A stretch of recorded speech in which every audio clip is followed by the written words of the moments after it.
It was like someone had like rolled a bowling ball down the slope last time, wasn't it? It was just bouncing between things.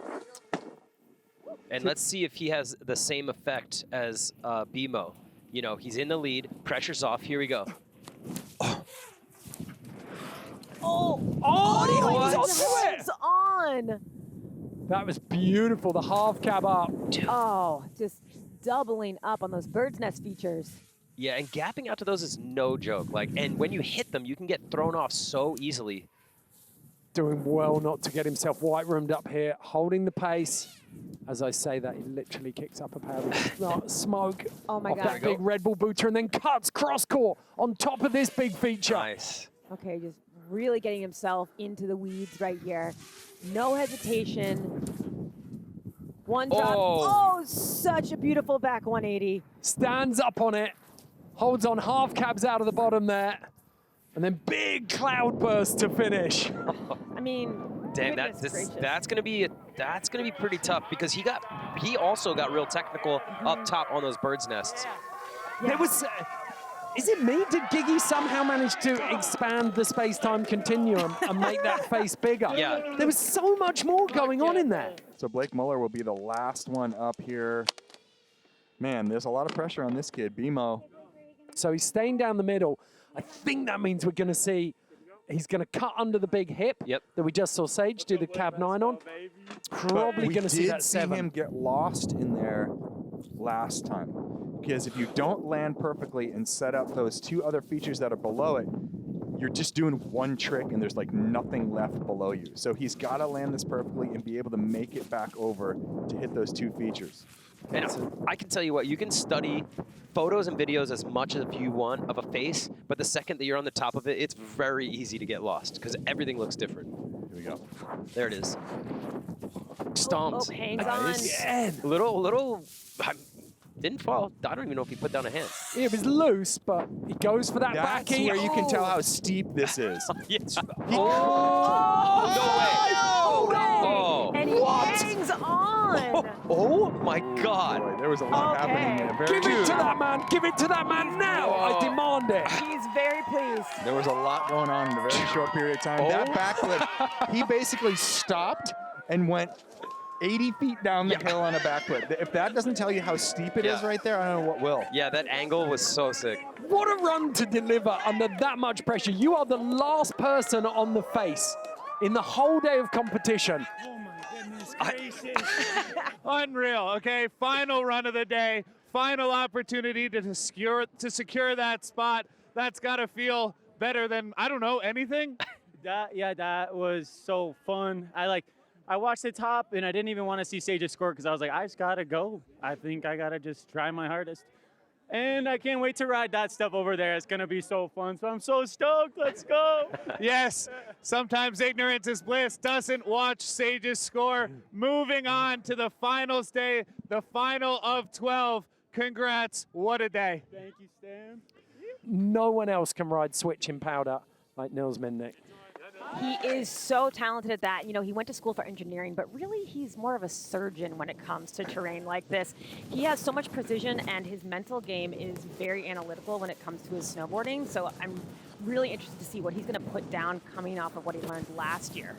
Okay, so the goofy footer coming in normal. Lovely little frontside nose bone. There we go. What? Oh, Front 9 up top, coming switch now. Wow. Unbelievable opener from Nils Mindnich. Front 9. Okay, he's staying to that left side. Cab 5. Wow. All right, okay. What a run already. Now, could he be heading to that giant stack that we saw before? Beautiful back 3 in Austin Sweeten's zone. All right, so listen. So he is actually going to test what I was just saying, because we just said the we think the judges want to see these guys get on top of that steep face. But the tricks matter as well. If you're doing the kickers, like, go and do a 9. Yeah. Do a switchback 7. Yeah. Do something big. Yeah, and front 9, you're landing. That's a totally different than a cab 9, right? Like front 9 landing switch, and then followed up by a cab 5. He's nothing but smiles. I mean, Yeah, that's going to be tough. Big relaxation hit me right now. I'm so psyched. I didn't know if I was going to do a 7 or a 9, and I was like, I'll make the call on the way in. And going in, like, the prep crew did such a good job getting that thing dialed, and I was like, yeah, I'll lean into one, see what happens. So I'm psyched. Psyched to land one. Haven't really started thinking about tomorrow. I actually haven't looked at anything yet. Wow, okay, the casual 7 to 9, no problem. Hasn't even thought about tomorrow, but the kid looks good doing it. Congrats, man. Brother, thanks, Dan. Last year's winner, he had one of the most beautiful, one of the cleanest runs on this face in qualifiers. He made it look disturbingly easy. And an incredibly nice, polite kid. But don't let that fool you, because his riding is anything but. Yeah, he's Canadian to his very core in terms of his manners and A lot of generosity. speed. Yeah. Ciccarelli is trucking into a Going. big stalled out front three. You see he gets that full. Actually, no, he's Cab going three. switch. Cab That was a three. cab three. Switch Yeah. back 5 Wow. combo. Huge. Ciccarelli out for blood straight away. Absolutely gigantic off that big boot up. Where's he going? A couple of big turns. He knows the assignment, opening up a new zone right now. Another back 360. Look at the clouds he's kicking up. There's smoke for days.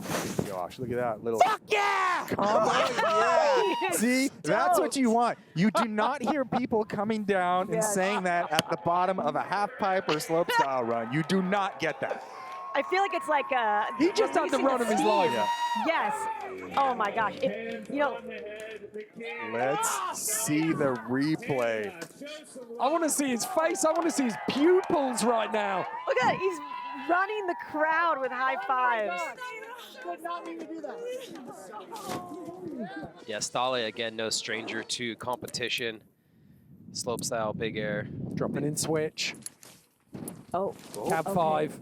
That looked like. Looked like he stomped it perfectly. Kind of Yeah. got blocked by a tree. What? Oh, Front okay. 5 off the side of that diving board. That was sick. Oh And- my all gosh. right. Cab 5. Okay, so he's had 3 5s. Okay, danger lights are flashing right now. This is impressive. Damn, that was.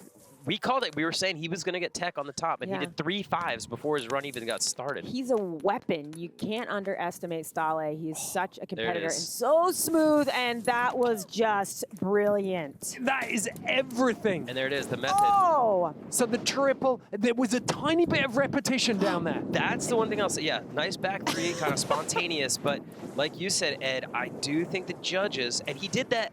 I mean, that run was insane. He had 3 5s and then went into that line, laced the little double tap, and then into the method. Flawless line, but a similar bottom zone as before, which I know the judges are going to dock him for. Okay, so 91 for Stale. All right. So 73 for Jared. He's like, what did you do? Dang, a 91.